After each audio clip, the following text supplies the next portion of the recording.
As I often say here on the show, history is all around us, isn't it? And today I was literally filming in this wonderful area, which is Hanover Square, a very, very exclusive area of London, and really came to the fore in the 1700s. All these beautiful Georgian townhouses are now either converted into offices or some kind of working space. But you do get the feeling, of course, that many years ago, ladies with big dresses, guys with big pompadour wigs, all that sort of stuff, the Georgian era would have literally taken over. And you can sense that there's an element even today of money. Now behind me here is this wonderful statue of William Pitt the Younger. He was the very Prime Minister, should I say, the very youngest Prime Minister of his generation.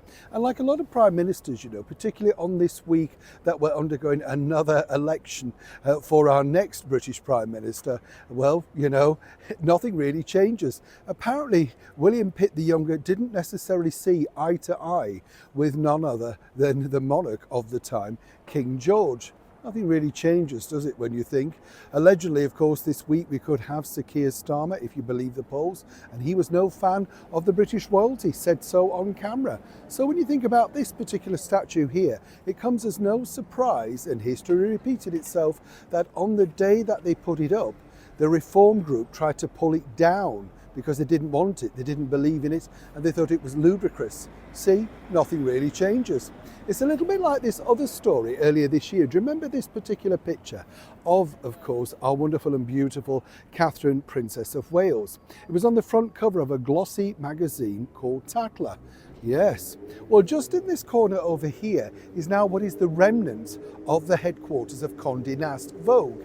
They moved out of this very exclusive square, as I say, earlier this year. Now, Vogue magazine, of course, has had an illustrious past. When you think about it, anybody has graced that front cover. And some might suggest that people broke barriers, particularly as being the very first royal guest editor in Meghan Markle. Naturally, of course, Catherine, the Princess of Wales, graced the front cover, looking absolutely splendid, I thought, when I first saw that picture. But back to this picture. Yes, a rival magazine called Tatler decided to, of course, get this particular portrait put out on their front cover. It was going to be marvellous, all that sort of stuff, radical, you know, the usual things. Now, I'm sure the artist herself tried her very best to capture the image that she saw, and more importantly, painted from various degrees of pictures. How did this, some people might say, ill-fitting portrait work out? Well, apparently it didn't do well at all. In fact, Tatler could say this was their worst performing issue in a very long time, which just goes to show, doesn't it, what we often say here, and I know many people agree with me out there, is that really, why mess around with a winning formula? Yes, you got a lot of headlines, and that's what they did get, but it didn't translate into sales. Now, back to Vogue. Apparently Catherine, the Princess of Wales, Princess Diana, they all went through those doors to have a look at some of the latest designs, which were sent for them to, of course, the then editors of Vogue independently.